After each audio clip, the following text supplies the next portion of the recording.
And then,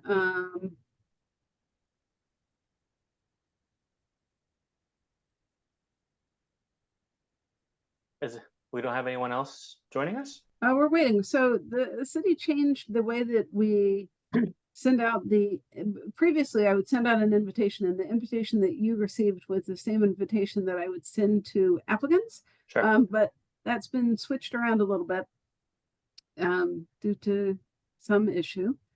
And Same meeting.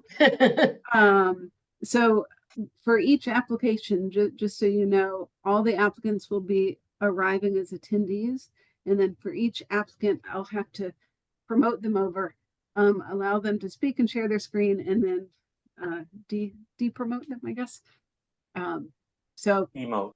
in between each item might just take a little bit longer. Okay.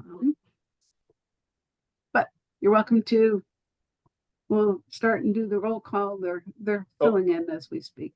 Okay. All right. Well, it's April 23rd, 6:03 p.m. Norwalk Conservation Commission Inland Wetland Agency. Roll call, please, Alexis. All right. So it's Steve Clackey. Here. Cheryl Brown. Here. Catherine Knight Selshop. Here. Heather Breslin. Here. And Ed Hollowinko. Sure. So we do have 5, and that is a quorum. Great. Is there anyone logged in from the public who would like to? I believe Share so. anything? We have Miss Laura Cella. And Diane, you should be able to speak now. Good evening, Chairman Clucky and the commission and the staff. My name is Diane Lauricella. I live at 21 Little Fox Lane. And tonight I've learned more about the process. This morning, late this morning, I was perusing the agendas and saw in your item, I guess it's 4B, where you are looking to amend your the definition and the regulated activity in chapter 60A-2. I have spoken to many advocates who, when the time is right for a public hearing, I understand that tonight is not the public hearing, but I did want to offer my support and my thanks for the commission to add or increase the upland review area from any wetland up to making it 100 feet. We've long awaited that. I'm glad that the commission has sought it wise to do so, is allowed to do so now. So I just wanted to give my support. I secondly wanted to welcome all of you to come to Earth Day on the Green this Saturday from 12 to 4. If this commission has anything, a flyer or any information, the city has several areas where they have tables, both at the Recreation and Parks Department and the DPW department. So if you have any flyers to let people know about all the good work you do, please consider getting it over to either Paul Sotnick or someone from the Parks and Recreation, or Sabrina or Anna from Business Development. Lastly, I just wanted to bring to your attention a very disturbing change in an important bill, House bill that I would like you to individually consider weighing in on and contacting your state representatives and senators. House Bill 5475. There are 2 provisions of the bill that will undermine almost the purposes of having an inland wetland when considering affordable housing. They went out of the way to undermine, in my opinion, the Connecticut Environmental Protection Act. So please, for your consideration, look up in the by Googling cga.ct.gov and looking up House Bill 5475. It's up for a vote in the next 2 weeks. Thank you so much for all the work you do. Thank you. Thanks, Diane. Yeah, we'll definitely look that up and talk about it later. I think in our agenda for the conservation initiatives or somewhere like that. Thanks. And for now, let's keep going with the agenda, which is receipt and discussion S24-638.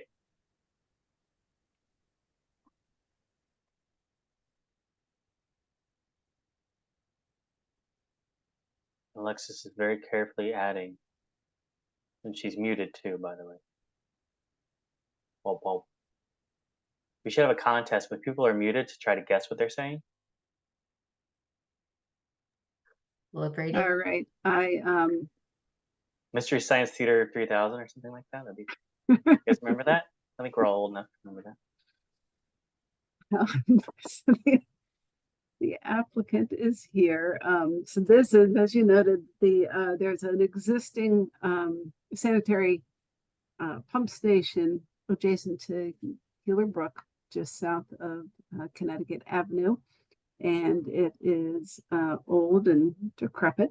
And our WPCA, Wastewater Pollution Control Authority, is proposing to remove that pump station,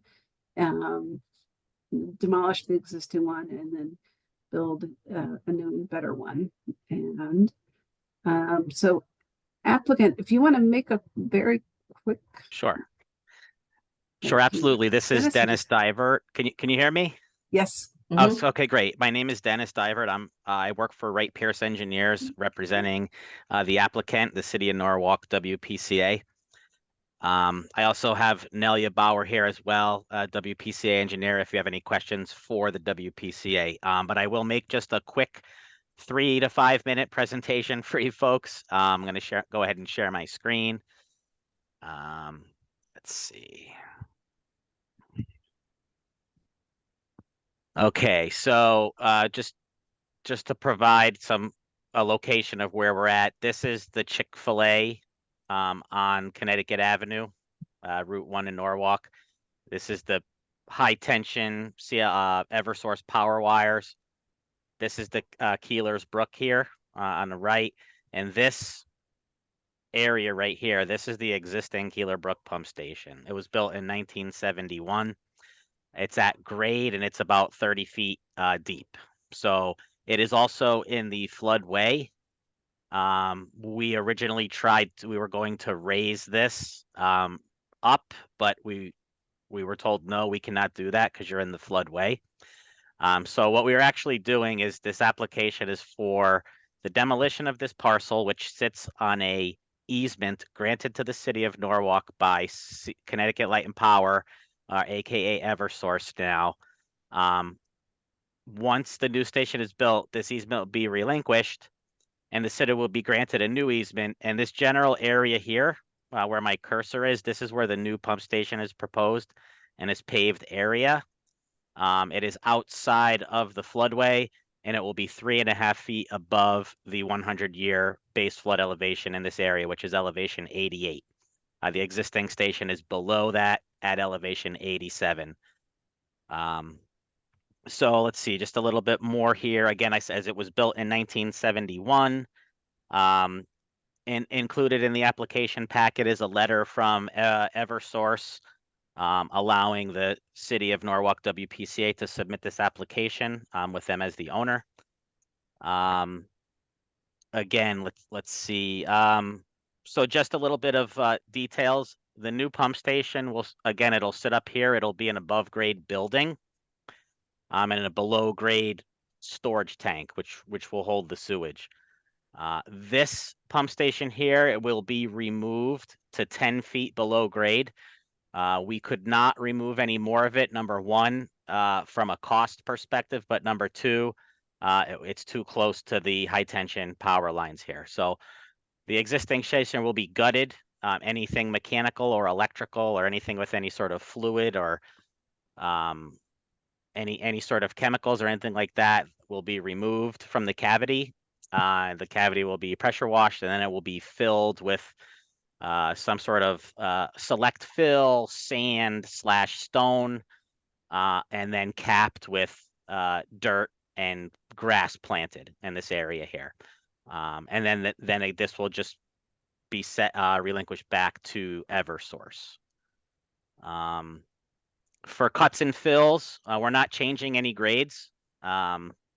We don't intend on changing any of the grades in this area. It'll all be restored to its original topography. We'll be removing about 300 yards of material on this upper end to install our underground tank. And then we'll be hauling in about 1,500 yards of material to fill this cavity. And the schedule is hopefully, this project is hopefully will be starting by the end of this summer, and it'll take about 1 year's time. Any questions? Commissioners? I don't see any hands flying up into the air. I Oh, see one. wait, I Okay. see a hand flying up into the air. So I just want to understand, so the structures are staying, just the electrical's being removed and then it's being filled? I wasn't quite, No, so it's what it is it's a picture 4 walls that are two levels down, 2 10-foot levels below grade. So we would dig down 10 feet and saw cut the concrete, remove all the concrete that's from grade down to 10 feet. And then, you know, proper way to abandon a structure would be to poke some holes in the bottom so you have proper drainage and things of that nature. So what would be left under the ground would be a concrete box with no top, essentially.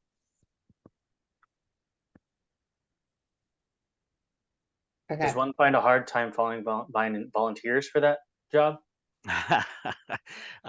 You know, no. I don't think, well, we may. I certainly wouldn't want to do it. Any other actual questions someone would like to ask? Okay. Dennis, thank you for that. No decisions can be made tonight, but we will, I think, hope to see a bunch more drawings and stuff next time. Sure, absolutely. Whatever you need, just let me know. We have to schedule, Oh, and does it require public hearing? Um, mm, mm, No. sorry, No. No, I don't believe it does. And so Oh, I- the plans are posted on the pending application website. Oh yeah, sorry about that. Okay. And so those are full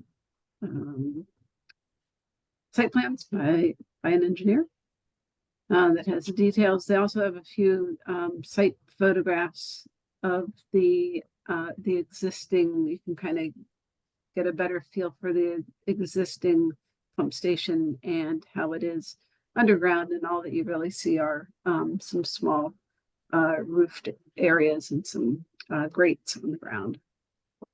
But yes, there are full plans. Okay. There Yep. they are. Does anybody feel like, or the applicant's willing to chime in? Do we want a couple layers of silt fence against Keeler Brook, or I mean, we're not moving a lot of dirt really. Right, so there Or is any of that matter. proposed, here, let me just share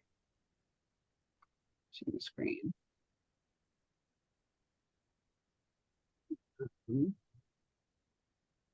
So they do have a sedimentation erosion control plan. There's a line of silt fence here in this dark line. It's also the limit of work. This is Keeler Brook and the Chick-fil-A drive-through. So they do have S&E controls and a whole narrative regarding their sedimentation erosion controls as well. Okay. Well then, ideally next time we'll see a draft resolution to keep this moving. If no public hearings are required and nobody else has any other questions. Cool. Great. Okay. Thank you. Thank you. Moving on to, this is the first for me, IWWR 1-24, amending our regulations to increase the upland review area from 50 feet outside of a wetland to 100 feet from the boundary of any wetland. So these have also been posted on your website. And I'll share my screen This is where we make a motion to approve our motion. again. Your motion, well, you can't make any decisions on these tonight. But, so you do need to officially list your proposed amendments. And then, you do need to send the proposed amendments to, DEEP at least, or the Department of Energy and Environmental Protection, at least 35 days prior to holding a public hearing. Public hearing is required. And then, you can, if you approve the amendments, you would notice them and then set an effective date. So I'll just briefly show these are the proposed amendments in the First Amendment, and the only changes to the definition of regulated activity, which is in the definition section, and it would change the word 50 to 100 feet in 2 locations, here and here. And that would increase the regulatory area for review from 50 feet to 100 feet from wetlands. And as you already know, it's already 100 feet from watercourses. And then if you want, I'll just continue on. Regulated activity is a long definition. And then the second one, the second regulation amendment are a suite of smaller changes. 2 of them are just to finally align the local regulations with language that is now part of the Connecticut General Statutes that was added by Public Act back in 2011 and another Public Act in 2012. And then lastly, we'll finally refer to DEEP as opposed to the DEP. A correction of a typo. Yes, and so those changes are here. The 2011 Public Act had to do with water withdrawal for fire emergencies from surface waters. I did not attend to this in part because the city of Norwalk has a robust fire departments and hydrant systems. And then the other change, it mostly has to do with this paragraph F, which has to do with the expiration of permits. For a while, the legislature was changing the expiry of permits. It felt like annually, going back and forth. This one they've kind of settled on, and it ties certain permits that were also reviewed by zoning to the expiration of those zoning approvals, or within 10 years, whichever is shortest. So any activity that did not require a zoning permit, such as solely landscaping, those can be valid for up to 5 years. So that just kind of clarifies that.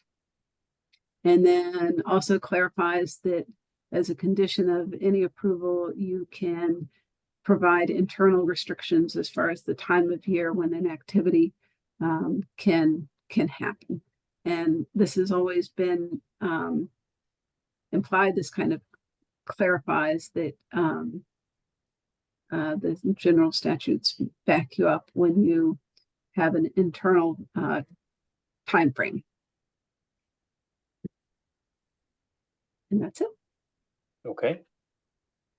Commissioners have questions? Oh, sorry, got more, Alexis? Nope, I was just going to say, so if commissioners don't have any questions with the amendments that you've proposed, the next step would be that I would send a letter to DEEP notifying them of the pendency of these changes, and that would include a legal notice with a public hearing at the June 11th meeting. And so I know there's not a lot of you. I just wanted to, I know that one person won't be here on the 11th, and just wanted to kind of make sure that the commission will most likely be able to hold a meeting on the 11th of June. So, and that's what this draft notice is. And so we'll send this out later in May when we get closer to it, but I'll send the copy of this to the Department of the Department of Energy and Environmental Protection when I send them notice. Yeah, everybody look at that close. I put a lot of work into that. Well done. Thank you. Yeah, I was really put my heart and soul into it. No, that's great, Alexis. Do you need anything from us to keep going on this? No, I don't. So it was really your chance to have any further discussion if you wanted it. Otherwise, we'll get the public hearing settled and then reconvene on the matter in June. Anybody making any promises to be here June 11th? I will. 1, 2, yep. Okay, good. Well, there's I 4 am of us. unable to be there on June 11th. No I am the worries. one person Alexis was talking about, so. Trying to keep you anonymous. There's no shaming here. It's all good. We all have lives. Cool. That looks all really great, Alexis. Thank you a whole lot. Absolutely. Well then, we hit 2 agenda items right there. So we're moving on to discussion and or decision. S24-632, 35 Weatherbell Drive. If you're associated with this application, just use the raise your hand feature to confirm who you are. I'm thinking Mike. There you go. Thank you. Where'd you go?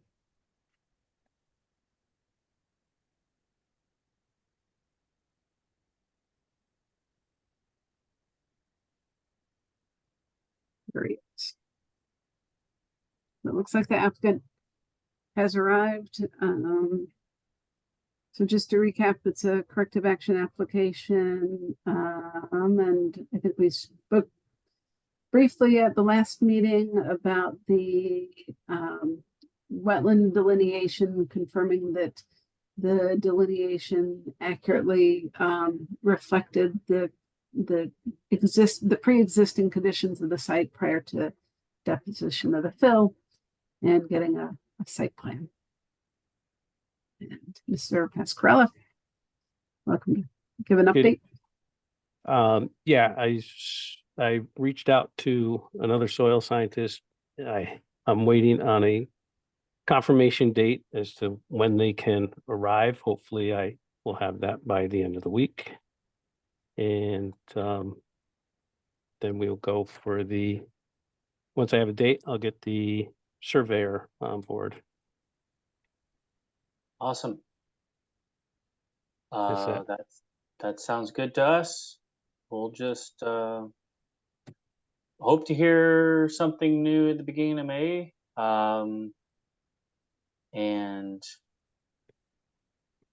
remind me again, Alexis, we have until May 28th is the deadline for completing the application.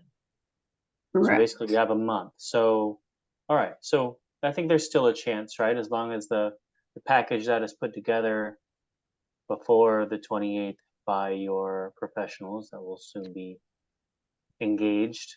As long as everything seems okay, hopefully we can get this in under the wire. I certainly hope so. Okay. Do you have any other questions for us? I don't think so. All right. Not at Okay. this point. Thanks for joining. Nice to see you. Thank you. Same here. Okay. We'll keep going. I then. would say I'd hope to see you all again, and maybe I'll reach out to the mayor and be the 5th person in the commission for June 11th. There you go. So Okay. Well, I good night. don't see that happening with the workload, unfortunately. So, Maybe next year. thank you. I shared a picture with Alexis of some of the stuff we're dealing with here, and she got to see a whole lot of spaghetti. Oh. Okay. All right, thank Good. you. Thank you. Bye-bye. S24-633, 189 Perry Avenue. Corrective action. So I spoke with Mr. Carter earlier today. He did grant an extension of time to allow the commission more time before making a decision on his application. He is still waiting for the surveyor that he has retained to complete a base map so that the engineer that he has retained can complete a drawing. So he is hopeful that that will be completed in advance of the next meeting. Okay. Moving on then to S24-636, 70 Cranberry Road. We have a report from you, this one. 73, yes. And so I think I just promoted Mr. Soumalides, and if anyone else is associated with this application, you can use the raise your hand features to let me know. I don't think anybody else is here tonight. Okay. Thank you. Welcome. So just to kind of recap, this is a 3-lot subdivision application that was received a little while ago.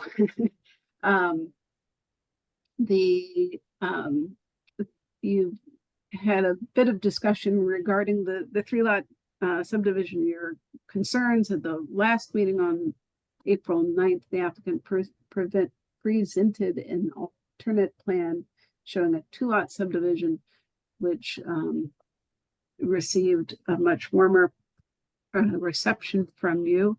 And at the end of that meeting, you had asked staff to come up with some sort of draft resolution to approve those as a 2-lot subdivision.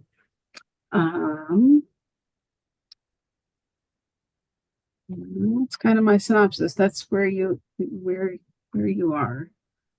And so so we're looking at the 2-lot option. At the beginning of your memo, I'm looking at the one dated April 18th. It says this application is received February 27th. A 3-lot subdivision of land is proposed. Well, so yes, I'd say that the applicant is proposing a 3-lot subdivision. But in their discussions about that 3-lot subdivision, when it the agency member that said that you generally expressed a lot of concern regarding that application, and so they have submitted an alternative plan that would result in a 2-lot subdivision. All right. So I mean, what is the active? So that's currently what is being proposed is a 2-lot. Yeah. Okay. I'm just marking that as an edit to memorandum if we do end up moving forward, just so there's no confusion. You had suggested we talk about establishing a minimum designated wetland buffer area as a special condition. Yeah, so one of my comments was that for the 3-lot subdivision, the applicant had kind of done a deep dive in showing how development might look, and so they showed the driveway access, the houses, the stormwater system, kind of other elements that would go along with development of the residences. And there was also a landscaping plan that was kind of illustrative to showing how a buffer might look. And since for the 2-lot subdivision plan, you have, I think I did a snip of it in my staff report. it has the proposed lot lines, the various, wetlands and building setbacks and upland review areas, and then it has the proposed driveway and the homes, but kind of no other information regarding kind of the area of development. Can you share your screen and show that, please? I can I could do that. do this. Well, I'd like Yeah, to see Okay. I'll get, Alexis's let me just version make with it, the orange line. so.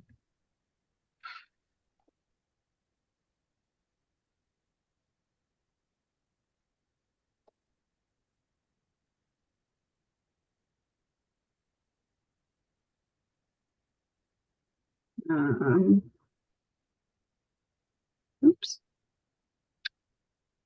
Is that kind of it? Yeah, we can see most of it. Can zoom out a little bit more if you like.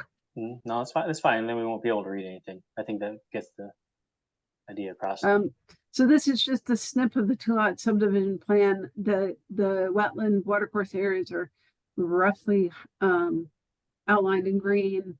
The area outside of all upland review areas is shaded in orange yellow.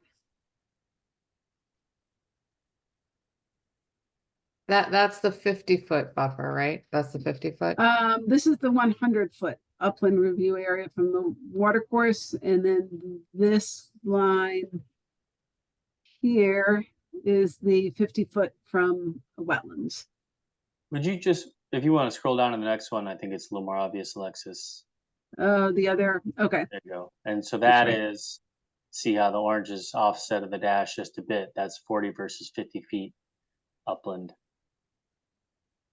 Yes. And so in my narrative, I had, I don't remember what I wrote, but something about, a buffer, whether it's 20, 30, 40 feet from the wetland, just to discuss that. And I think this line is 40 feet. My first impression is, why not 50? Does anybody else feel like that?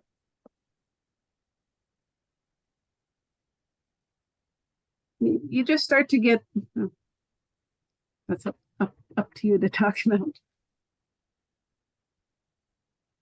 I mean, I guess I'm just sitting here looking at this saying, we have a lot and we're being asked to subdivide it so that we can then, create a situation where we're going to put pressure on the boundary areas that are needed and essential and coming into more, more focus legislatively in terms of like the Public Act and what was passed in 2021 and the importance of buffers, water quality, and maintaining it. And unfortunately with this lot, or fortunately, it has it's surrounded by wetland, which really impacts on some of the developable area in terms of the existing regulations. And if we subdivide, we're basically allowing for a significant compromise and more pressure to be put on a sensitive area, and already saying that, all right, well, we'll create a precedent that now we're okay with development happening. We're essentially setting it up so that we're going to be dealing with applications in the upland review areas. Even with a 2-lot, because of the way that, the wetlands and the watercourse bends around the property. So you're saying we don't even like a 2-lot anymore? Sorry, you weren't done. I wasn't a fan of a 2-lot in the beginning, and just seeing this now and the language of this, where's the precedent in terms of applications? If we're saying we want a 100-foot buffer and that's really the direction that needs to go in, and we're saying that we would be okay with 2 divisions, 2 lots, just having a 40-foot buffer, essentially. Where's the credibility with all their applications and enforcement actions going forward? Mm-hmm.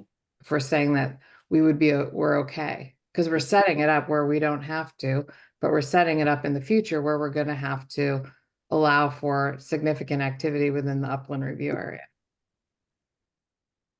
And just to clarify, there is a difference between an upland review area and a buffer. Yeah, I'm aware. Cheryl or Ed? Have any thoughts? I'm comfortable with creating a designated buffer on this property. I think that would be pretty reasonable to do where they're not allowed to, disturb the soil within 40 or 50 feet.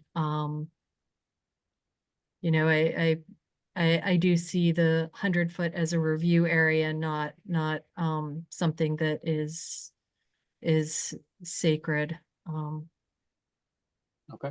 100% preserving. Okay. Ed, you have any? Yeah, I was never a big fan of this application. The 2 lot definitely better than the 3 lot. But, going forward, Commissioner Wright is absolutely correct that this is a pretty sensitive area, setting us up for a problem in the future. Mhm. And I think the the lower half, I mean, unless you're going to build a really small house, I don't see this being really viable. Okay.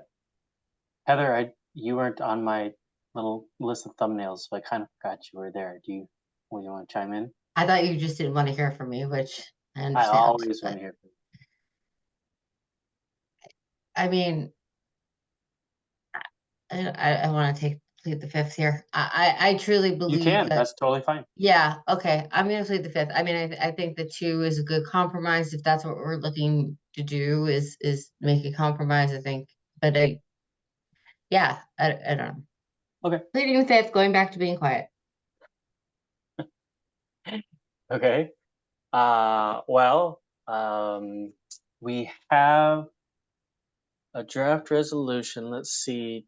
What is the timeline for this one? Without an extension of time, today's meeting is the decision deadline.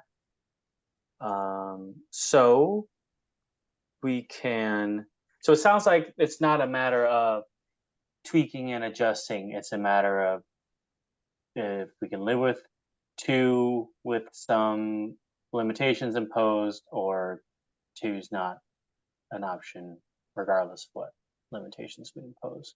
Is that where we're at, commissioners? Yeah, I'd say so. The draft resolution included in the staff report would grant a 2-lot subdivision of land.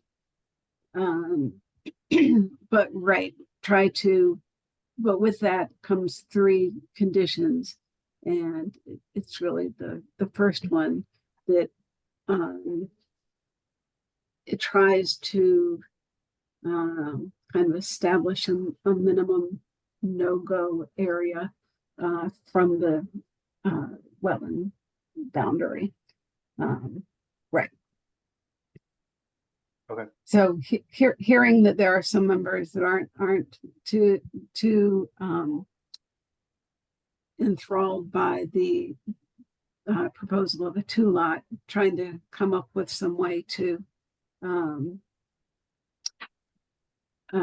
better define future activities on the 2 lots if it were to be approved. That's a good description.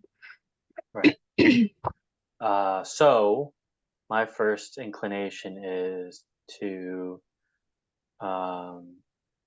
because it's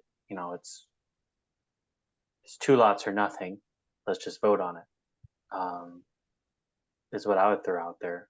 Unless Alexis has eyebrows raised, so. No, I was just going to say that the applicant's representative is here, Oh. and if you just, I don't know.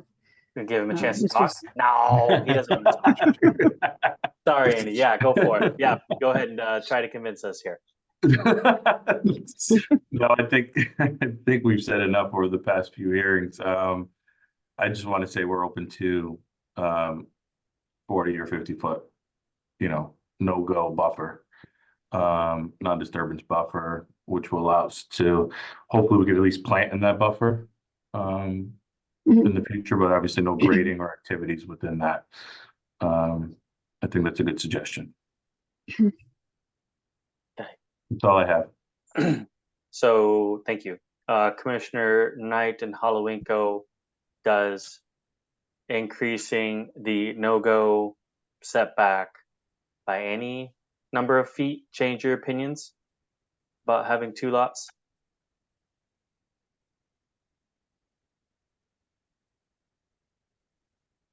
Cheryl, did I ask you for? I didn't ask you either, did I? No, you did. You I did. did. I'm sorry.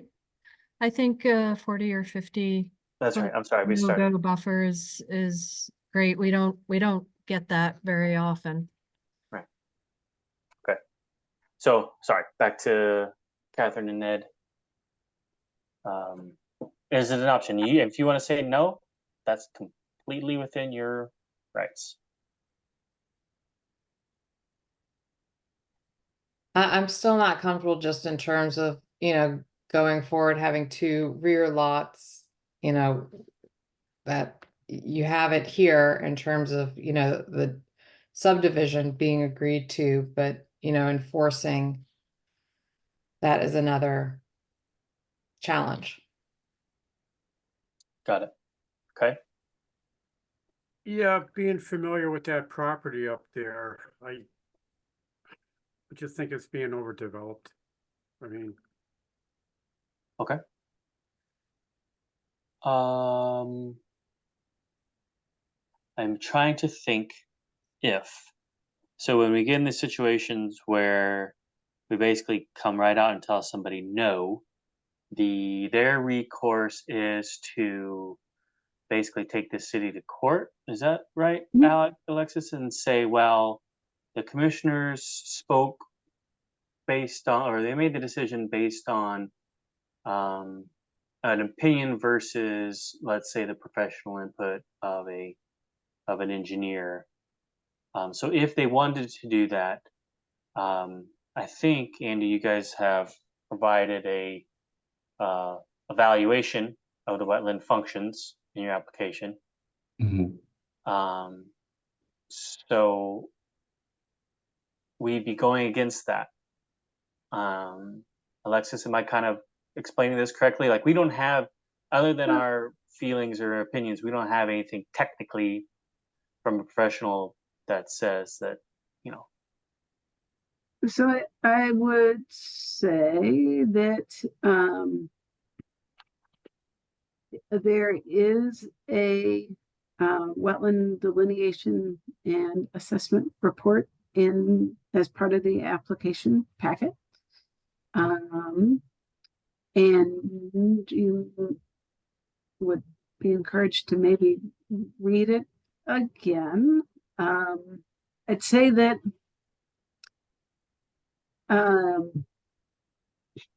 the report does detail the existing conditions, which in the past have been developed as a single family house. The house has been there since before 1965, and a lot of the area was historically maintained as a lawn, but certainly not all of it. I think that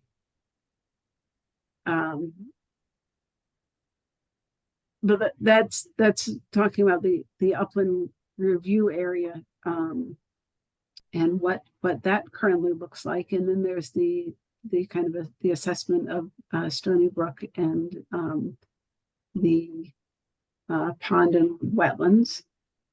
And then you get into, well, what are the impacts? And I think that a subdivision application is a little bit harder to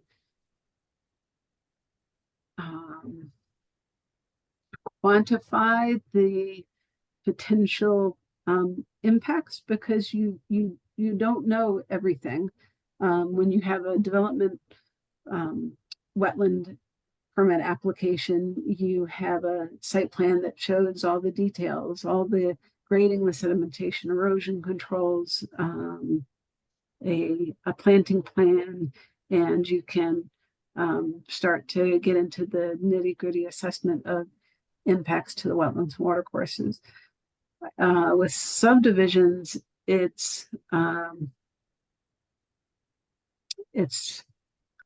little bit more of a planning exercise, and looking at the wetlands, the upland review area, and trying to determine what future site development plans will likely look like. So it's a little bit harder to quantify. Right. So I would say that if I always recommend that anyone making a motion, or not, that you just have discussion and you articulate kind of why you're making the decision that you're making and what you're basing it on. Okay. I will say that it's and again, subdivisions are kind of a different beast. So generally, you can't make a decision based on what might happen.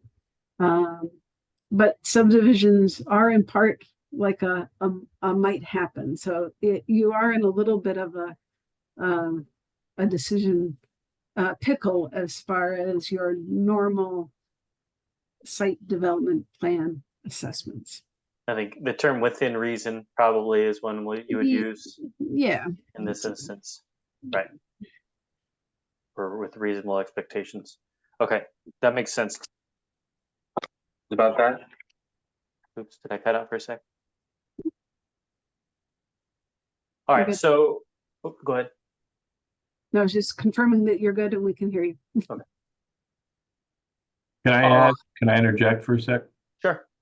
So I told the owner and the rest of my team not to come on tonight because I thought we were literally just voting on the draft resolution to approve. So I don't have Brian Carey, head of our environmental, on the call, nor the owner. So I'm okay giving an extension to give us another 2 weeks to, further develop the 2-lot and give you guys more detail on the 2-lot.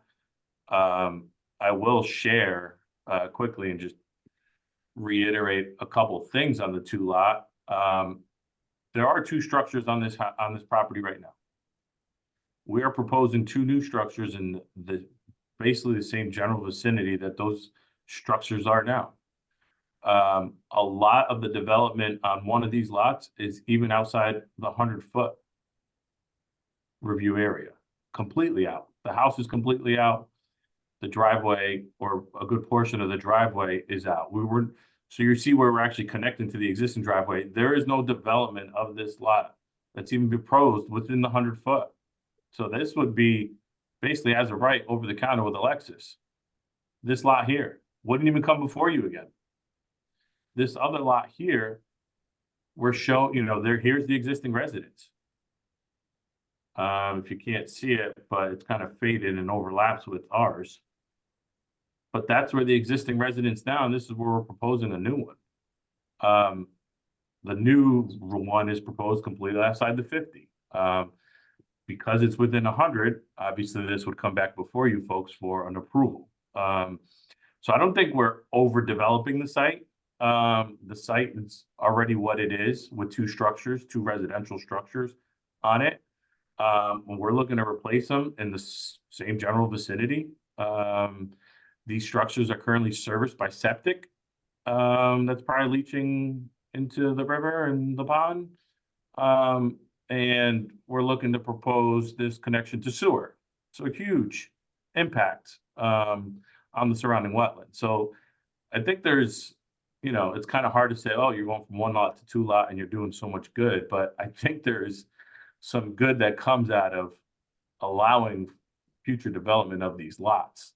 We've also put together a pretty comprehensive invasive species removal plan. to be, to control the invasives and obviously replant with natives. So there's it's not just, hey, we're gonna come in here, cut the lot in two and just plop two McMansions on here. I think there's some other good things happening with this lot. Like I mentioned before, this crossing and bridge already exists today that comes to these two structures. So no work is being proposed, within the crossing, within anything here.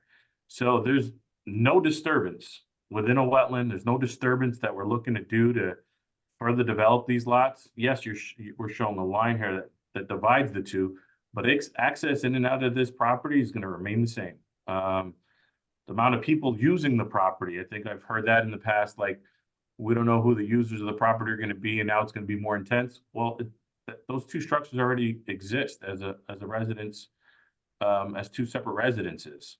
So you already have the quote unquote amount of people on this property that exists today that you would in the future. So I just want to point a few of those things out. I don't think we're looking at doing something much more intense than exists today. And I think there's a lot of benefits that would come out of actually creating two lots here and putting these houses on sewer and all those good things. So I guess my point to that is I can get the rest of the professionals, our environmental professionals, to speak more on this if needed, to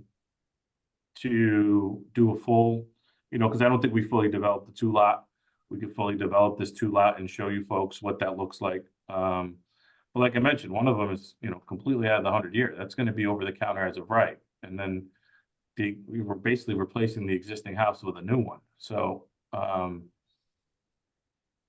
just, I just wanted to put that input in. And if we need a little bit more time, I'm happy to grant an extension and come back in 2 weeks with the full team and run through the full two lot, if that's helpful. Okay, thank you. We seem to have lost one, Commissioner. Alexis, did Ed say that he had to leave early? No, I think he had a connection issue. I didn't actually. Oh, he missed everything Andy just said. We should extend anyway. Has anybody's opinion changed? I guess the concern's still just on lot 2. So if they wanted to work up a little bit more about some of the development and the pressures, because it is moving, because with the setbacks of how lot 2 is, it's moving the house over, and there's no guarantees about what, how they would want to place the house or the size that they want to build, or what's going to wind up happening. Right. Okay. So it sounds like the commission is willing to grant. Oh no, the commission is asking the applicant to grant us an extension to decide on this. Is that what we're asking? Just to be clear, like, I'm willing to ask it. Do I Well- have to do I have to move it? No. No. and no, So- my question is, how does it work if the commission is split on deciding? Do we have to be unanimous? How do we work? Okay, so there are a couple of different. We usually questions here. agree somewhat. So I know. So for with the extension of time granted by the applicant, excuse me, you do not need to make a decision tonight. Excuse me. With the extension of time granted by the applicant tonight, you do not need to make a decision. So you don't need to make a motion to table to the next night or anything like that. Anyone can make a motion at any time. To answer your question, it's a majority of those present when a motion is made. A majority of those present is needed to move a motion. So if you have 4, you need 3 in favor to move the motion. Any vote that is a tie vote is not a successful motion. Understood. Okay. Thank you. Did that help? Yes. Makes sense. All right, so Andy's going to sharpen his pencil a bit, get creative, and we'll see you. unless you have any other questions. Do you want any more information about us as to how to make this really fly next time, or does anybody have any suggestions on that? Yeah, if you guys could be just really clear and succinct, then I think I heard some things. Buffer was a good idea, I heard. And, you know, I think there's just concern about how big of a house, where it's going, where can it really go? And again, that's like Alexis mentioned earlier, there's nothing we can guarantee there, right? But this goes back before you folks. And nobody says that they need to adhere to the 50 foot, but the, you know. I was somebody gonna put a house- change it in my motion to approve. I was gonna say change the no-go zone from 40 to 50 feet away from the wetland. Okay, that's helpful. So that would be one I would expect to see. Okay, Sorry to interrupt you. no, that's good. So yeah, if there's anything else you guys want us to consider, let me know, but I think we heard. But yeah, let me know, because I thought we were coming here for a vote today, so let me, just give it to me now. No, Thank I you. just, my concern is that I don't. Maybe I shouldn't be, I like some, it's like efficiency, like if there is.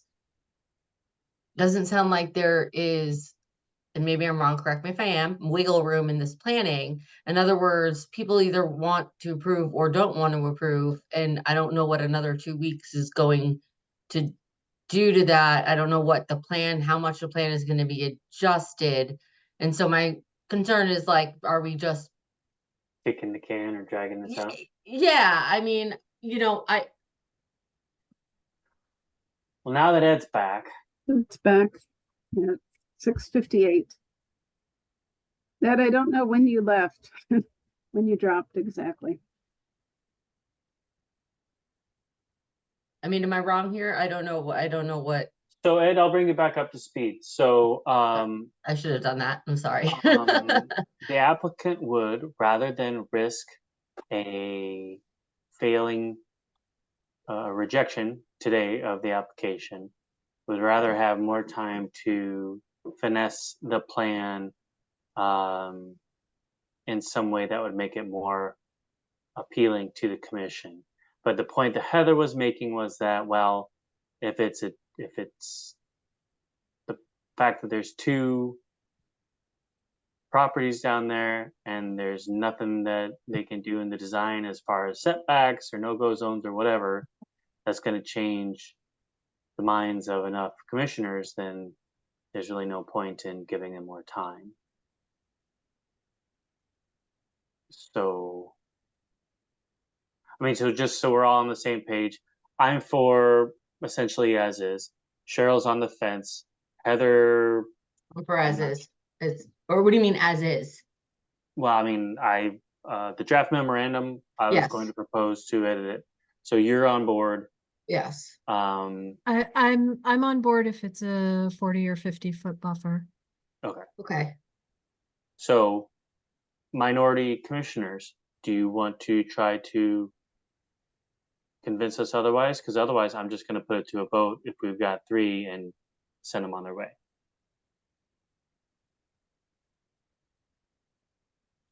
I'm not trying to strong arm anybody into a decision, just so we're clear. I just Neither don't am wanna I. waste I just don't I want to think waste we both don't anybody's like to- time. Exactly. That's exactly. Or do they think that if the applicant came back in 2 weeks with maybe a little more information or, something like that, do you think either Commissioner Knight or Commissioner Hollowinko, do you feel like you would feel more comfortable, potentially voting for it, I guess would be a question as well. So that, we still have that opportunity.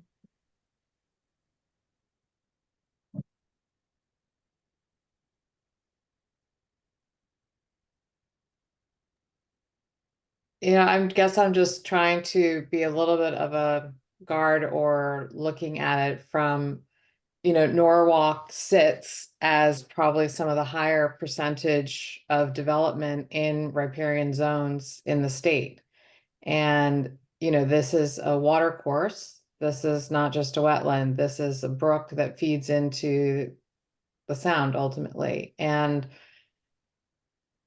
you know, at some stage, we're putting developmental pressure onto sensitive areas. And I understand that there was a report done, but there's also a fact that wetlands and water courses are sensitive areas, that there's a value to the riparian zones. I mean, I've also listened to Yukon and looked at Westcog's reports, and, you know, there's extensive scientific research and writings out there generally available about the importance of wetlands and water courses and riparian zones.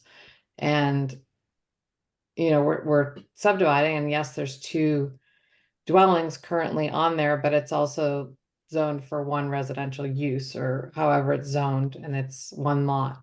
And so, you know, this is just part of the, you know, where development starts and where pressure starts on sensitive resources. And it's a water course that bends around the property. So that's kind of where I'm coming from, to say, And- like, you know, this is a step in a direction of how we get to the fact that, you know, we're sitting at 51 to 71% of land in riparian zones developed in Norwalk. So, you know, this is where it starts, is by subdividing.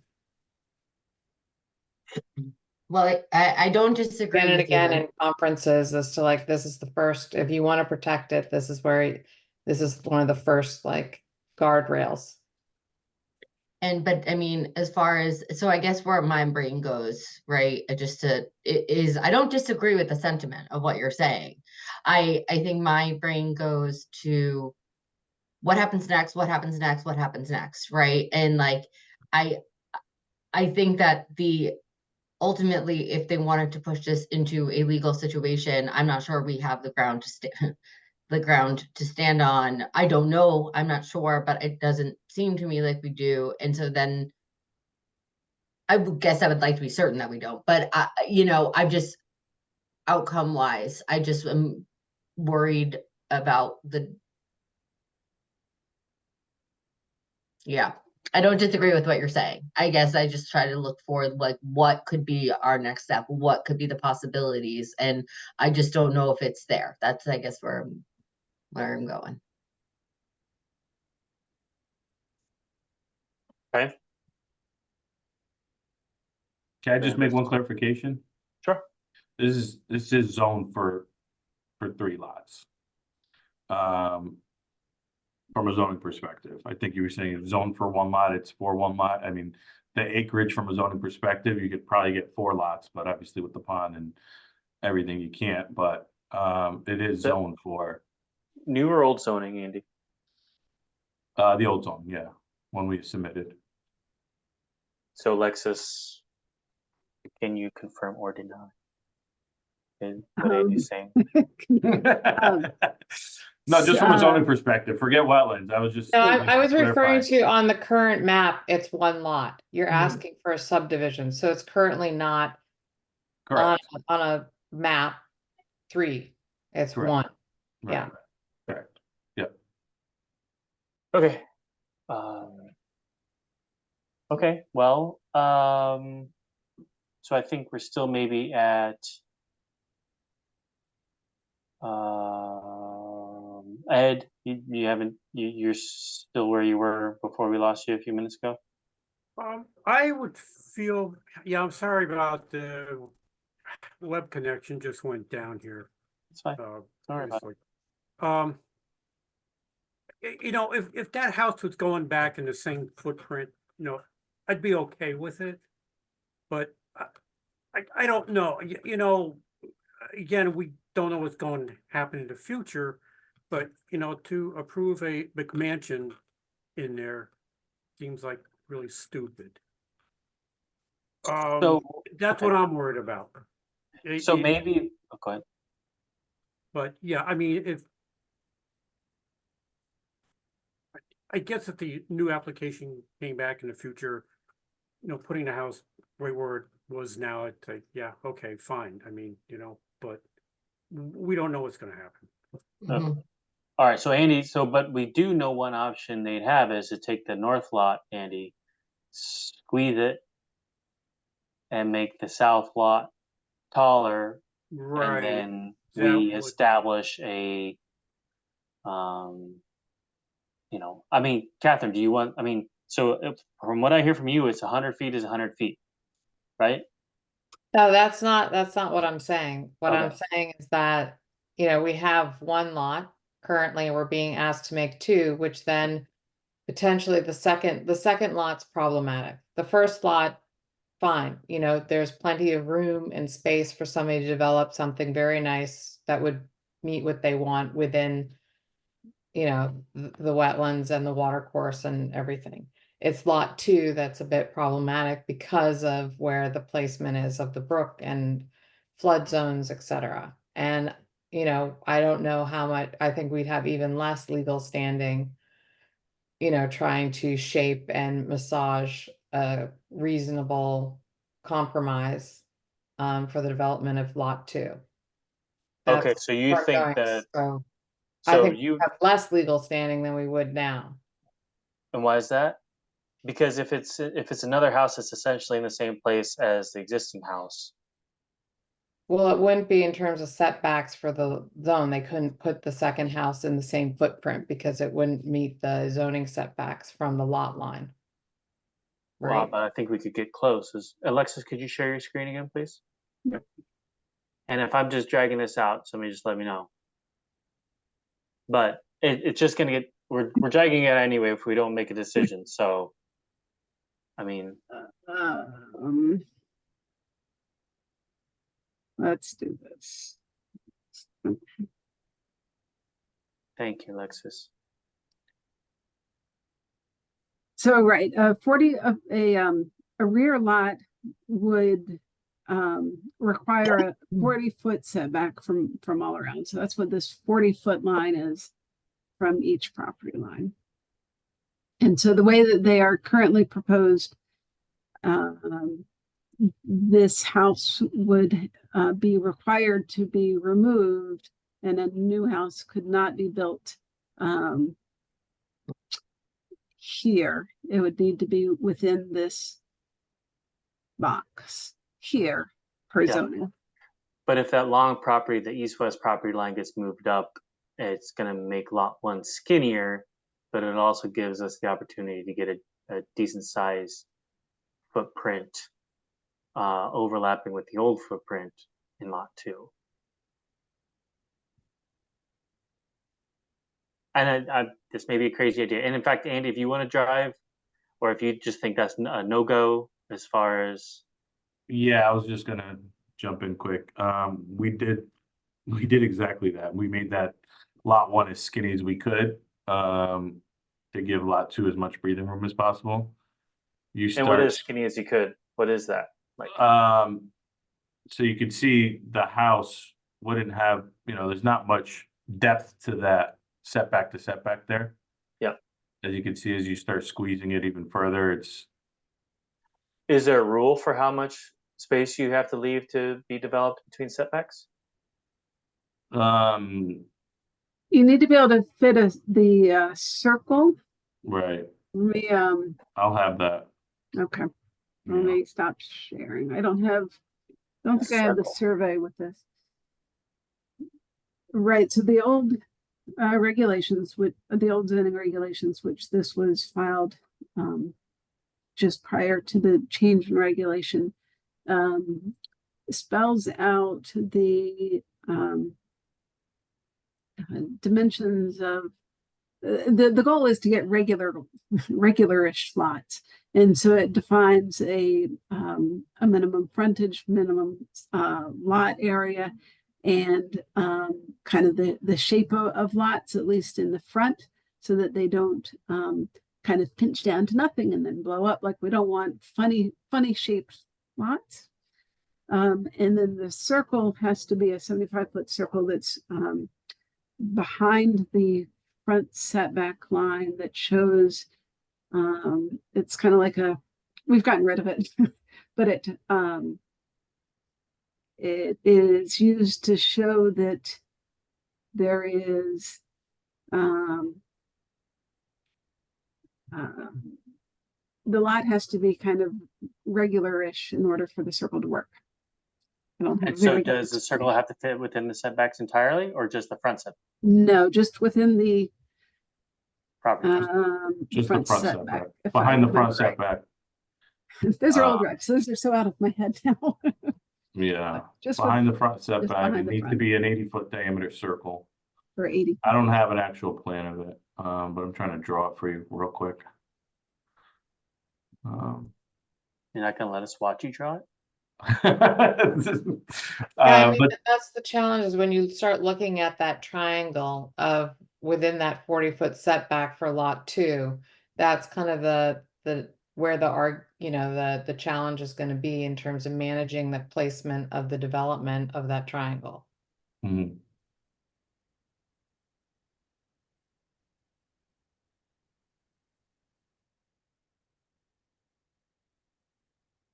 Share my screen. I think I drew it right.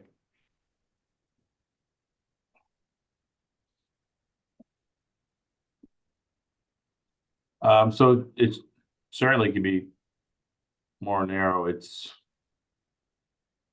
about 50 feet now. The width from setback to setback, essentially. Can you have any like porches or patios or anything within the Yeah, it just setback? makes development of this a little bit more difficult, more restricted, I would say. I mean, my old house, the entire lot was it 50 feet wide? Right. That's a typical lot, is 50 foot is your min. And you've got 50 foot between the setbacks. Right, but a 50-foot lot usually have like 6-foot side setbacks. So yeah, it could go a few more feet. I don't think we can get this whole house, I guess, if that's the exercise, to get the whole house with the setback, you gotta go 40 feet from here. Let me draw it. I mean, 40 foot from here is where your new property line would be. To make sure this whole, if we're saying this whole footprint needs to be on this lot. Yeah. And we're being restricted by only building on this footprint. Yep. It pushes this 50 feet to be 10 feet, right? Because we got to push it over 40 feet. Alexis, I have a silly question, but this is not pertaining to this maybe, but the new zoning regulation where the driveway cannot be at the front of the house. Can the side of the house be at the front of the house? Street facing? So it can be at the front of the house. There is 30% rule. right. So it can't take up more than 30% of the Got it. front. Right. So it's Like, Yeah. can the side of a house be at the front of the house? I mean, can this? Just curious, right? Like, if you flip that, this is not, I'm not an architect, and this is stupid that I'm even indulging this question, but I'm just curious from a zoning perspective, whether or not you flip that house clockwise or whatever, counterclock 90 degrees. to the skinny end. Yeah. Uh-huh. Rectangles instead of squares, basically. Like doing something like, No, I mean the bottom, right? Like, if you had that positioned, the short, yeah, like. this. Yeah, look, I think there's, Right, we're not talking about the house, I know, and I was there's just certainly curious as ways far to as like zoning, to how it goes. redo the house, push it close to the setback, the building setback. The driveway can come to the front. Okay. I think there's ways to develop these lots too, and that's why I was gonna offer up. Do you want me to show a really tighter proposal, perhaps? But I completely understand Catherine's concern, like, well, we don't know. We don't know what's coming down the pipe, but Mhm. there's ways to, I guess the point is there's ways to develop these with the amount of area that's left with, outside the 50 foot, outside the floodplain. They're flat lots, not much grading is required. All those things. We did test holes for drainage already. We understand the soil conditions. We know that drainage can work on these lots. So we've done a lot of homework on these lots to know that they're developable. All right, With so I minimal think disturbance. Yeah, I mean, it's technically developable. I think the challenge is that, with what is being asked with the 50-foot, conditions or things like that, we're taking a lot of that triangle away from being developable or being developed. And that to me is the challenge of what could come back to bite us when lot 2 comes before us with the development plan. Because how much can we really take once that triangle's set? Well, I mean, if the applicant can't prove that there's no impacts, you have all your right to deny the application.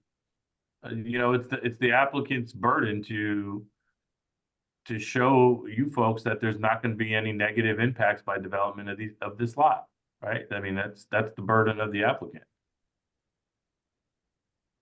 Right, but right.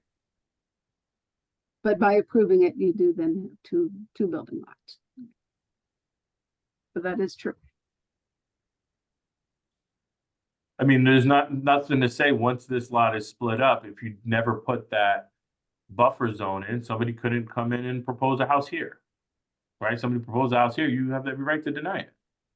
Right? Well, I think it's a matter of setting reasonable expectations. But yeah, you know, somebody buys a house with wetlands, they need to, you know, they know that their lot's restricted, right? They can only do so much with it. So, but I guess to your point, Catherine, if you don't feel comfortable even with this, right? Like what I'm showing here, then I understand you have a right to deny the subdivision. That's why we're showing this proposal. If you don't feel comfortable with, you know, and again, this is a bigger house that I'm showing here. Like I said, these are 5,000 square foot plus homes. Yeah, I mean, if you don't think this could be developed in this footprint, then I completely understand, right? If you don't feel comfortable with that moving forward as the next phase potentially. So I understand that. I think we're here to say that based on the layout that we provided in the amount of buildable area, outside the floodplain, outside the 50-foot, we feel like it could be a reasonable development with no impacts to the wells. Okay. All right. So I think for the sake of keeping things moving, let's take advantage of the applicant's permission to extend the deadline to grant a decision, or whatever the right word is, make a decision on this application.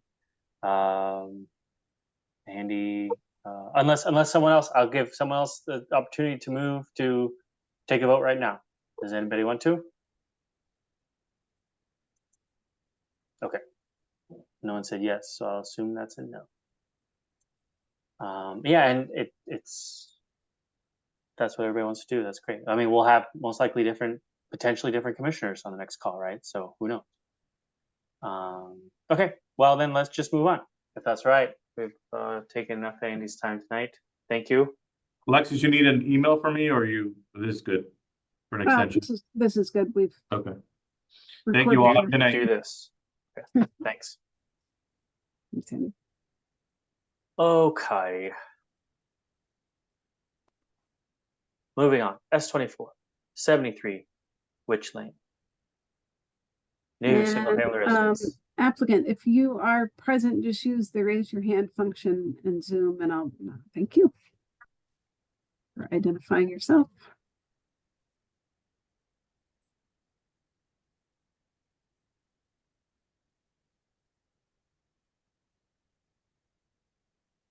All right.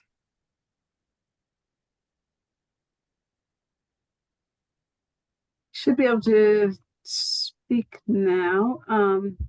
So this is the last item on the agenda that I feel like it's the neglected child.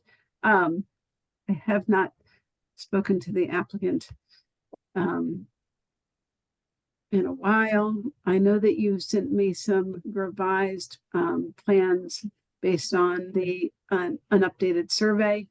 Just looking at the webpage, it looks like my uploads did not get saved. So my apologies to you and to the commissioners. I will post all of that momentarily. I think though that we were waiting for a revised landscaping plan. Right. And I'm if you've sent it to me and, Yeah, I sent it to you. oh, I sent it to you right away. I might even be able to do it right now too, if you don't have it. okay, yeah, I could not find the revised landscaping plan. So if you do have one that shows, because I remember at the last meeting, we were looking at the landscaping plan and the dimensions seemed to be off as far as the width of the buffer. Yes, we fixed And- that. And you fixed that, but Yeah. then I don't think I, Let me see. a lot of emails here, but I don't. Motion J Regs. Here is the revised planting list. Yes. Yes. Okay. All right. So let me send that to you right now. I mean, I did send it to you. I can tell you what day it was, but I'll send it to you right now. Okay, thank you. Now.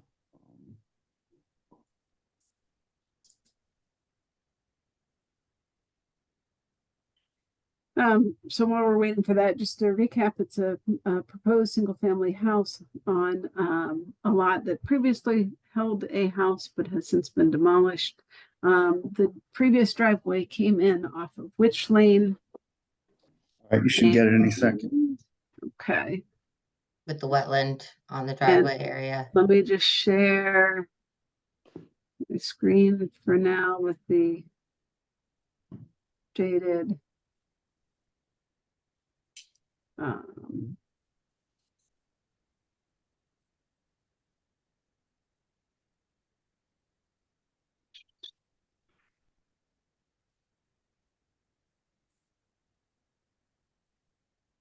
So this is the survey. Previous driveway came off of Witch Lane. New driveway proposed would come off of Range Road. Proposed house. The house is in the same place as the original proposal. The setbacks have been fixed. Previously, there was a 40-foot setback, and the house was moved as far up as that previous setback allowed.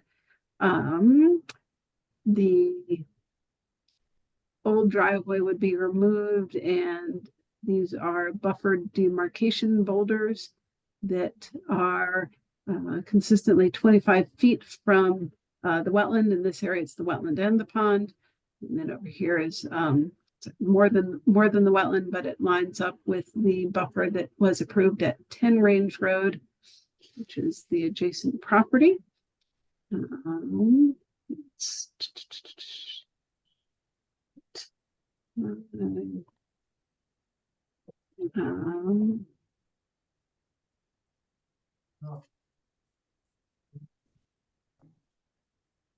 Thank you. I could not find this. And so then there's a revised landscaping plan based on the survey plan that I was just showing. This, but this line here is the upland review area of the watercourse. This line here is the upland review area of the wetland.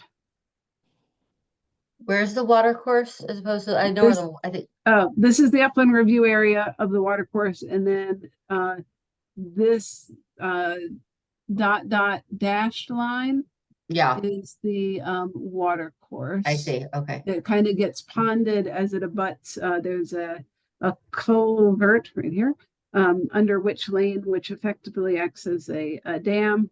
And so this is, I'd call it a ponded area. It used to be a true pond. It's now kind of filled in. This is a little pedestrian bridge, and then the watercourse continues off the site. Over here on 10 Range Road, there is no watercourse, but there is wetlands. And that's the line with the WL. It comes around like this.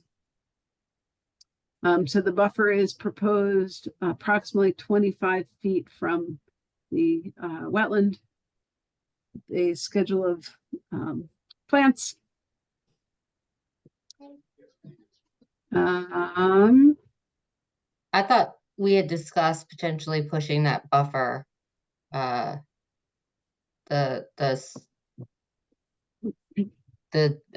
sorry, not the buffer, the boulder demarcation up. It was originally at 15, then we moved it to 25. I Oh, forget, what did we ask for? Did we ask for 25? well, I think originally the math was not correct. And was that, Yeah, originally it was at 15, then we put it to Okay. 25, but the plan, it didn't look correct on the plan. right, So now we adjusted the plan to show that it's correct now, so it's I 50. see. That's all done. Okay, So it is what's being proposed is a 25-foot wide.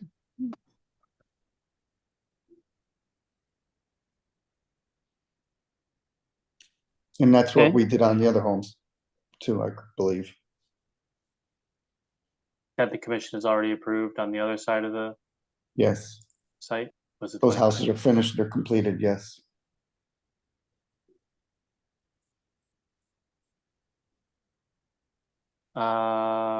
Commissioner Knight, can I call on you to give us your thoughts on this? Yeah, I just had a question. So is the driveway positioning clear in terms of, because previously it was discussed that with the zoning regulations, the proposed driveway might not be allowed. Is that, Yep, this is all Up appears to be compliant. Yep. that's compliant? Okay. Yep.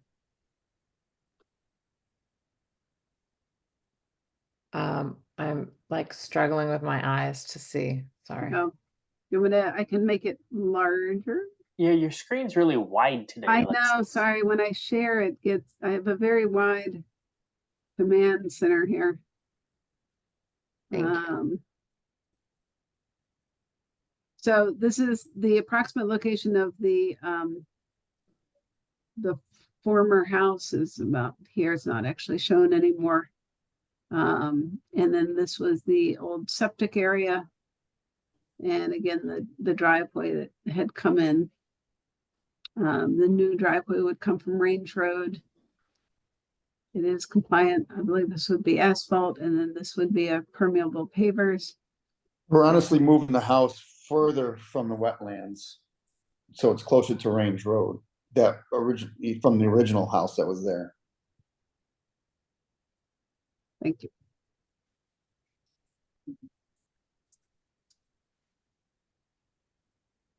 Yeah, I mean, I guess Where does this water course drain into again? Let me go to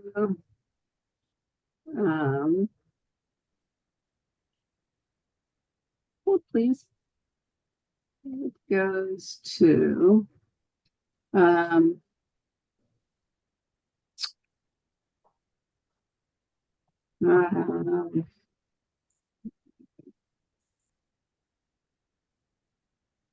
it ends up being technically farm.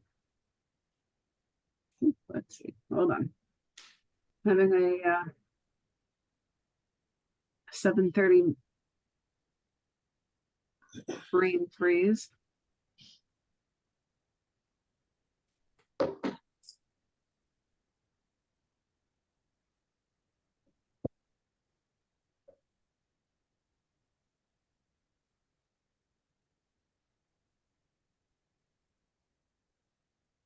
I just looked at the overhead, so it goes right into Farm Creek. Into Yeah, the I think south. it is technically Farm Creek. The map is very slow to load. Here we go. So it yeah becomes the Indian Spring and continues down towards Roten Ave to the pond at Rowayton School, and then across the street to Farm Creek. Yeah, I'd like to see just a little bit more of a buffer rather than lawn, just because of like nutrient issues, water quality from runoff.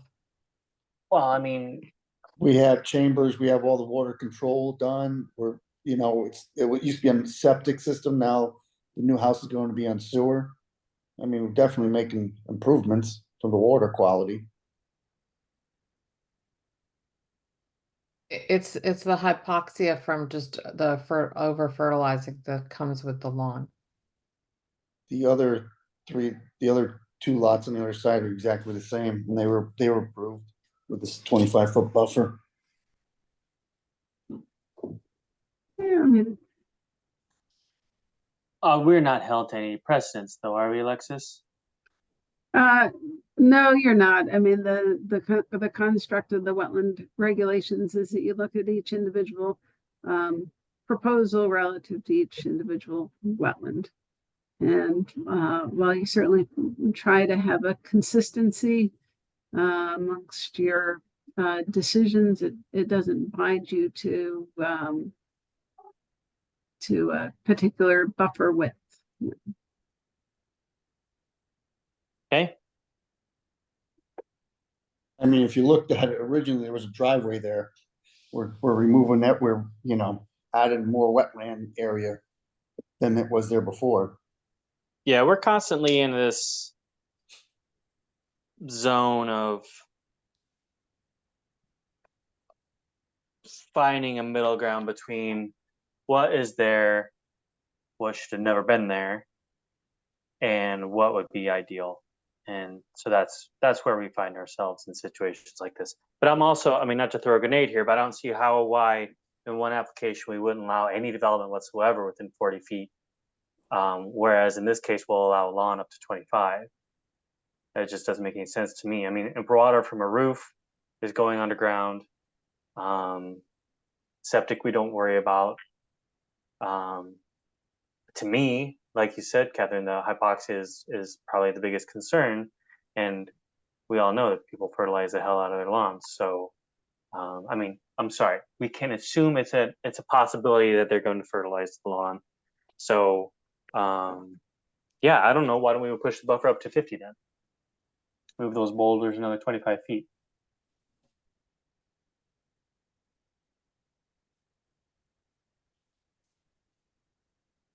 No, that's just not for Catherine. That's more so for all commissioners. The boulders be against the house at that point. Oh, they'd be pretty close, yeah. Yeah, I mean, Plenty that's of houses have boulders close to them, and they're not really boulders. They're just. Well, let me see, can we see the, Some people like to be close to nature. so it's that line. That's right there. Just be moving the gray rocks up to the heavy dash line. Yep. So there's the proposed deck is still there, the proposed driveway is still there, the house is still there. There's still a lawn. It's just obviously much smaller.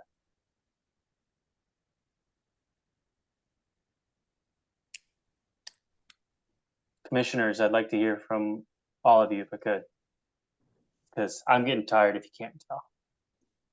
Good. I'm out of Snickers bars.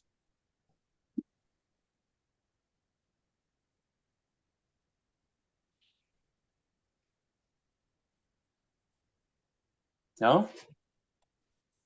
Let me just voice an opinion here. Please. If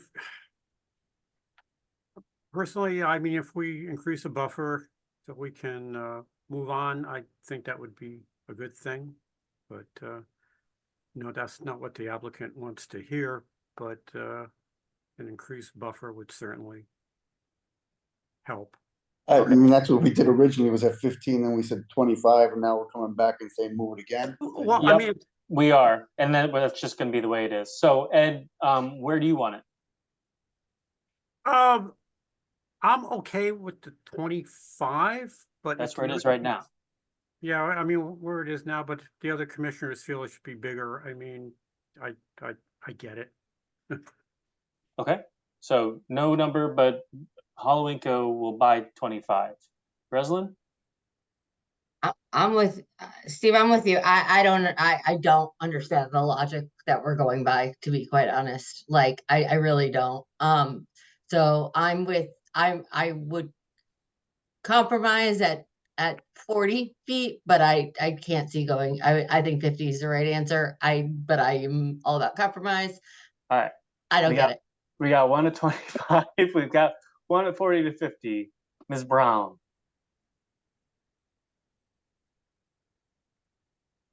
Well, I think this is a bit different than the subdivision. Okay.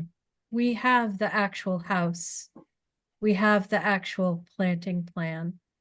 We're not dealing with hypotheticals here.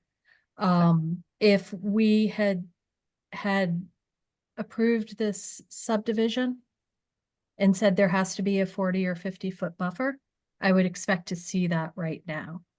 But, you know, we're looking at the actual plan, which is different than the hypothetical plan. So, you know, 25 feet, that seems okay to me. I mean, if somebody wanted to do a bit more, that's fine as well. But I think that, you know, we're dealing with the actual plan versus the subdivision plan when we didn't know what was going to be going in there. And I think that that's a big difference. You know, we're looking at an actual planting plan that has a decent amount of native plants in it.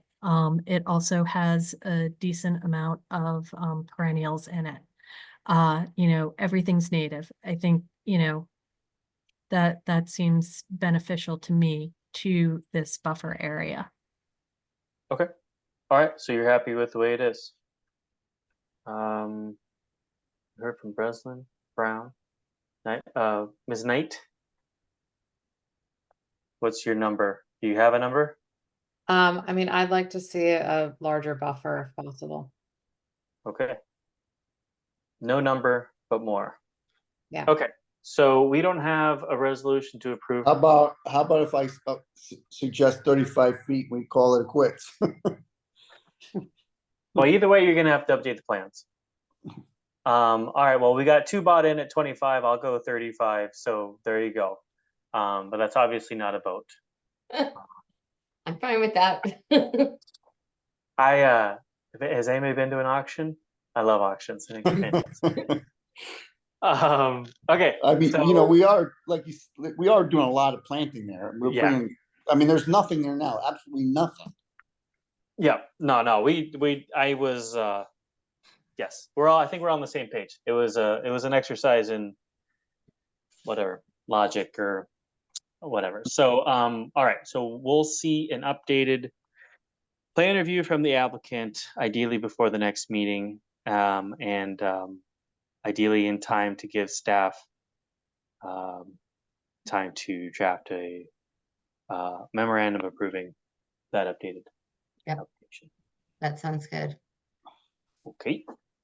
I'm gonna screw up your last name. No, don't worry, Mark, just say Mark's fine. Mark. So if I move to 35 feet, is that gonna be acceptable? As far as how the commissioners on this meeting have spoken, yes, but I don't think that's any guarantee, right? I No, think at least everyone it's reserves the a right. start, at least it's a start. Yeah, I don't know who. I mean, we are usually the commissioners. The people on this call now are the people who actually show up. Mhm. So you know, you're likely to have heavy overlap between now and next time. But again, there's no guarantee there either. So, but yeah, it sounds like you should be good to go with 35. Okay. And I don't know, are you comfortable with, you know, filling in that extra space with more of the same? I assume we're not going to be. Are we increasing numbers? Are we just spreading everything out? I would just spread it Rules about out. how I far would probably things. just have them spread it out more larger, so there's more, you know, the plant, leave the plant list the way it is, but just kind of spread it out more. Alexis, you're doing this because I think there's some sort of rule about how far shrubs should be from each other as a rule of thumb. Yeah, well, I'll review it, Mark, and you can give me a call to. Yeah, okay. All right. I Make just sure we're on the right track. don't want to have put you through this and then tell you no next time. Right. So, okay, great. Alexis will help you out, Mark. Is there anything Okay. else we can do for you tonight? No, that's it. Thank you so much. Okay, thanks. All right. Have a good night. You too. You too. Thank you. All right, bond release / reduction requests. CES 23-623. Do we give it back or not, Alexis? Yes. This is only a portion of the bond. This portion was held for sedimentation erosion controls and implementation of an invasive plant management plan. And so the S&E controls and the plant management have been done. There's an additional bond being held until at least the end of this October for the plantings that were done at the front of this facility. Okay, so I'll move to approve the portion of, or move to reduce the bond proportion to the work that's been done, which is 1525. Have a second? I'll second it. Any discussion? All in favor? Aye, we can't see you, Aye. Heather. Sorry, I'm turning it off because it keeps doing weird, crazy things. Okay, no worries. All right, unanimous. Approval of meeting minutes. Who gets the gold star tonight for having read last time? I read them. I'll move to approve.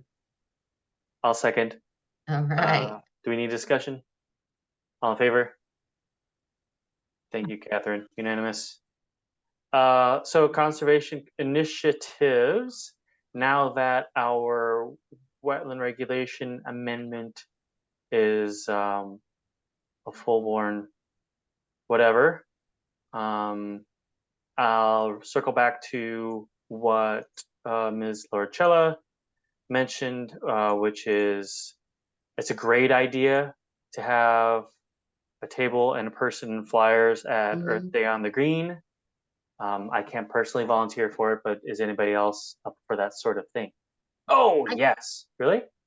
Yeah, I mean, I can walk there and I don't have a life, so we're good. Cool.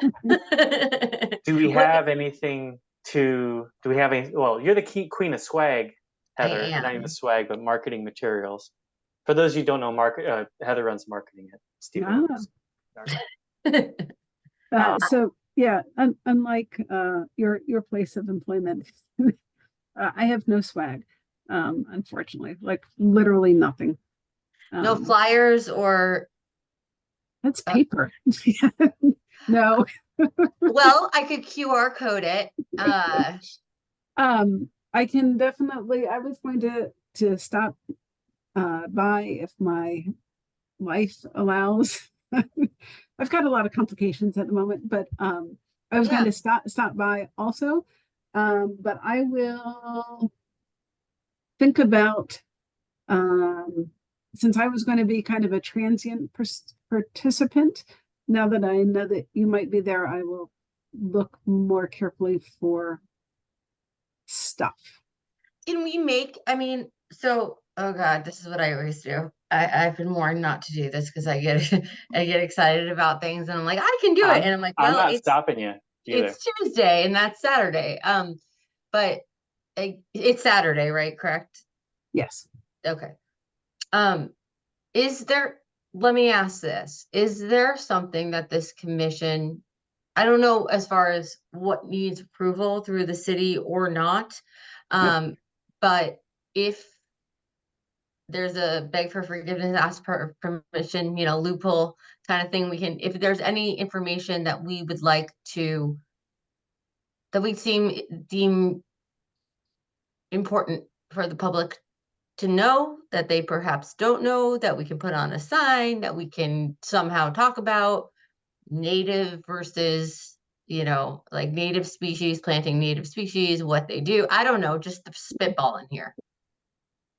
I mean, I have a previous poster somewhere about are you in a watershed? And the answer is, of course, yes, everyone is a watershed. And then prompts talking about why everyone, no matter where you are, your water, what you do to your habitat ends up in the sound. And that everyone in Norwalk impacts Long Island Sound by what they put on the ground. Alliteration there too. And not alliteration, that's Yeah, rhyming. what goes on the ground goes in the sound. Yeah. It's got a ring to it. Yeah. Why, thank you. I like that. So I have that. And I can dig through and see if I have other pamphlets related to that same kind of, just think about it. If it's on the ground, it's in the sound kind of thing.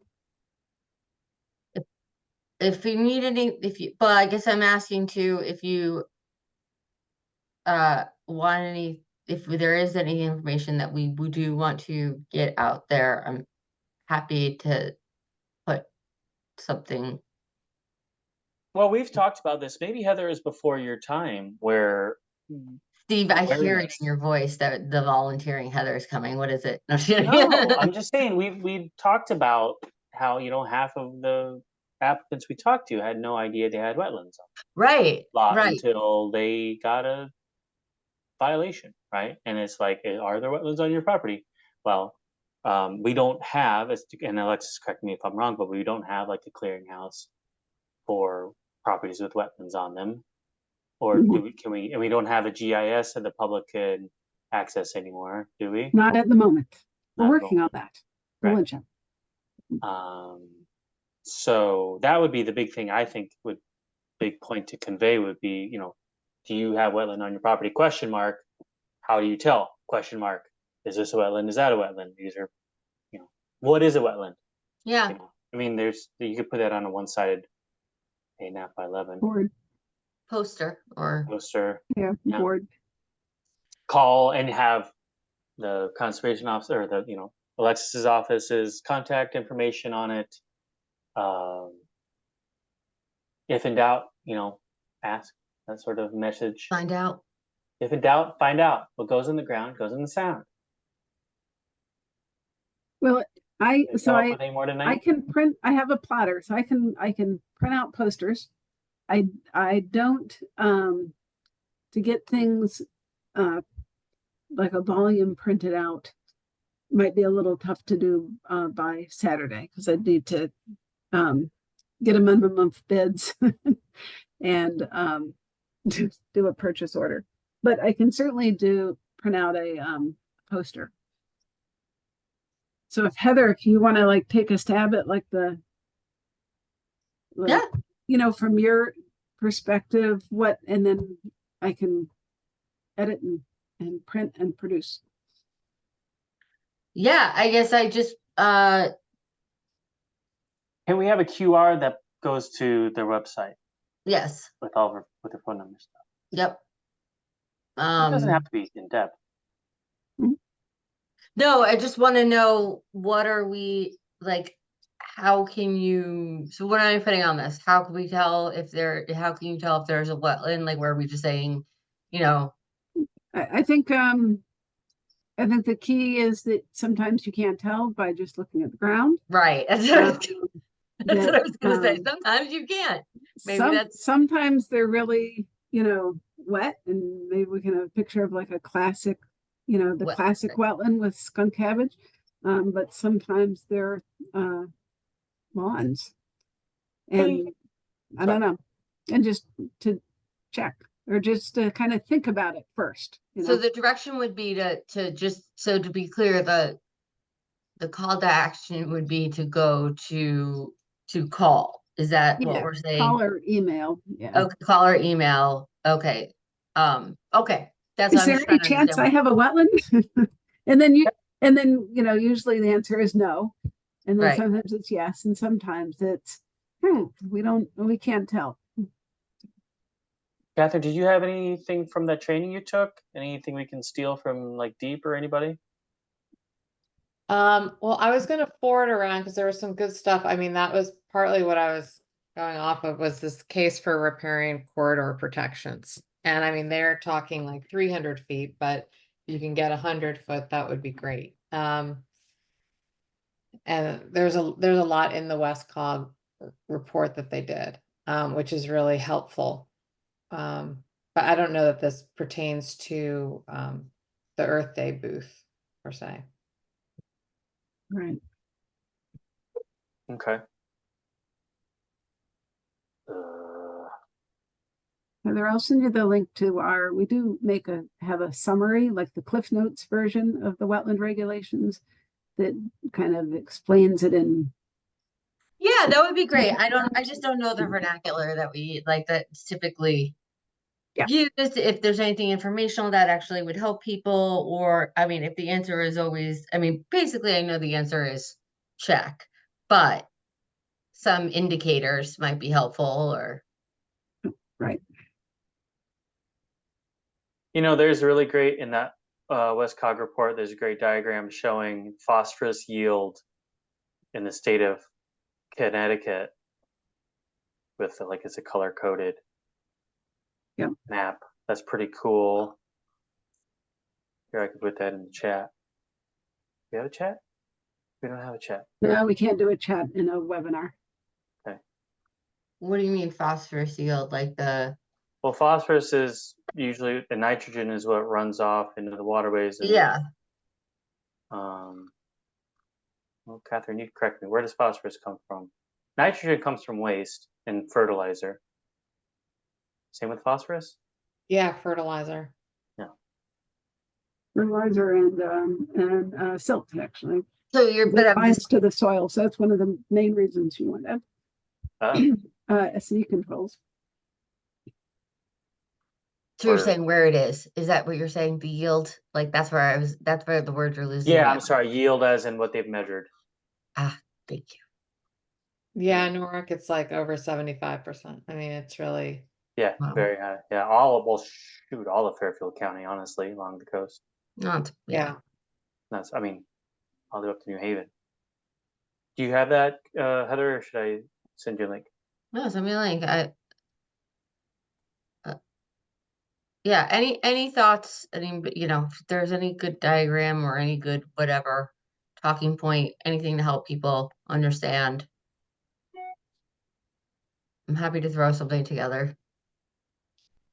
Oh, that's great. Thank you, Heather. Sure, it helps me procrastinate other things I'm supposed to do. Wetland.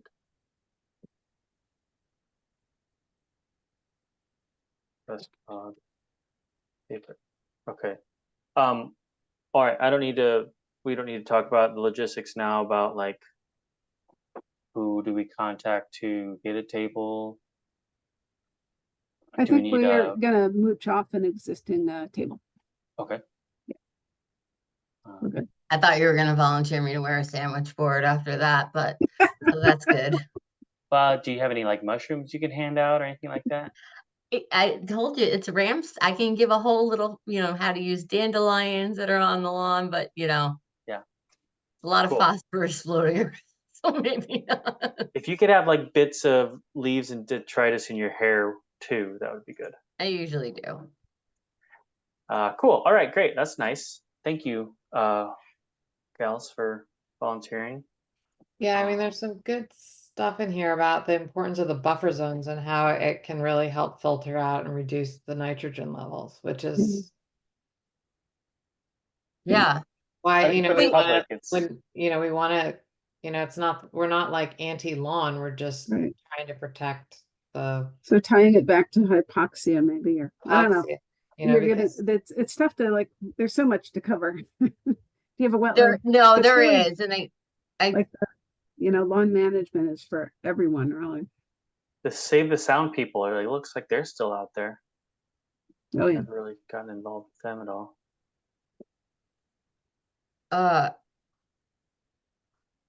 okay. Do you think it's worth reaching out to them to see if they'll be there and if they've got stuff? No, I think that they'll be there, but they're not talking about this kind of. Okay, that's different stuff. Yeah. I got a Okay. folding table. Okay. So the House bill thing, just 5475 is what everybody, or just Yeah, didn't write it I down. have an email from Kakiwick. Should I forward that to everybody or do you have it, That Alexis? would be great. No, I didn't get. Okay, it's from Janice Fournier from Kakiwick. I got it a couple days ago, so I knew about it. I'll forward this to everybody, so because it gives you a little bit of a breakdown as well, in addition to what Diane was Thank you. talking about. I wonder why I didn't get that. Thanks, Cheryl. yeah, I mean, like I'll send this report out, but like on page 23, it's interesting because they've got the effect of the different size buffer zones on sediment and nutrient reduction in surface runoff, which I think is really helpful when we think about like Mhm. some of the logic of pushing on Buffers. some of the buffer zones. It's When you said what course was it that you were talking about? It wasn't a course, it was a webinar, I guess, that UConn did, that Alexa sent out about the riparian zones or watersheds. Yeah, might be able to It find had a it. fancy title. I remember it, but it's because I've been listening to those. I listened to a few of the I did start.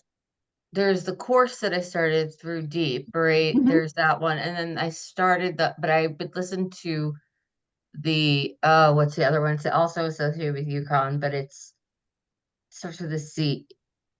Clear. Yes. And I Clear. will tell people that that was so far not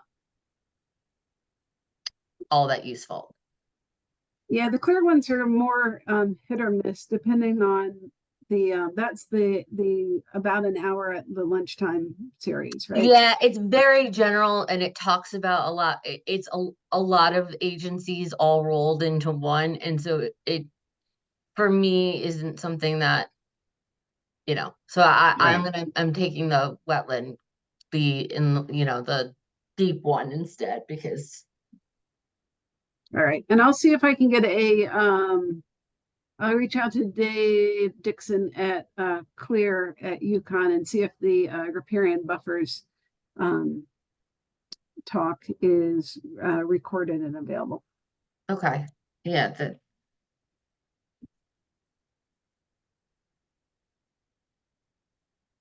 I think I Do that. see your email on it. So Yeah, that was last week. Last week. yeah. Okay.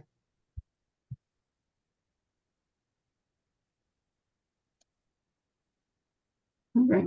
I'll let people know how the other course is if I can power through it. That's good. Okay. Staff comments?